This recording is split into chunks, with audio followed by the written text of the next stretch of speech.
Noodle doodle. एक छोटे से गांव में अली और बिलाल नाम के दो भाई रहते थे। दोनों भाइयों की आदतें बिल्कुल मुख्तलिफ थीं। अली वक्त का बहुत पाबंद था और हर काम मुकर्रर वक्त पर करता, जबकि बिलाल सुस्त और लापरवाह था। वो हमेशा अपने काम को कल पर टाल देता और खेल कूद में वक्त ज़ाय करता। एक दिन उनके स्कूल के उस्ताद ने उन्हें एक अहम सबक दिया।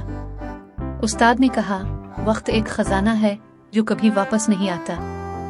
जो इसकी कदर करता है वो कामयाब होता है। अली ने यह बात दिल से समझ ली, लेकिन बिलाल ने हमेशा की तरह से नजरअंदाज कर दिया।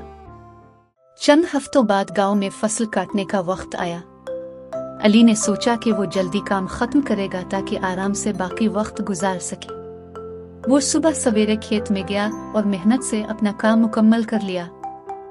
दूसरी तरफ बिलाल ने सारा दिन खेलने में गुजार दिया और कहा, कल कर लूंगा, अभी बहुत वक्त है।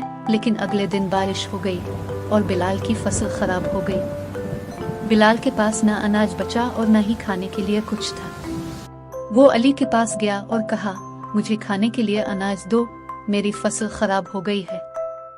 अली ने इसे अनाज तो दिया, लेकिन कहा, देखो बिलाल, अगर तुमने वक्त पर अपना काम किया होता तो आज तुम्हें ये दिन ना देखना पड़ता।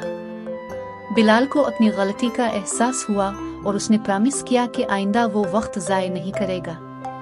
इसने अपनी जिंदगी में नज़्म व ज़ब्त लाने का फैसला किया और अली की तरह वक्त की पाबंदी शुरू कर दी। अखलाकी सबक: वक्त की कदर करना कामयाबी की कुंजी है। जो वक्त ज़ाय करता है वो हमेशा नुकसान उठाता है।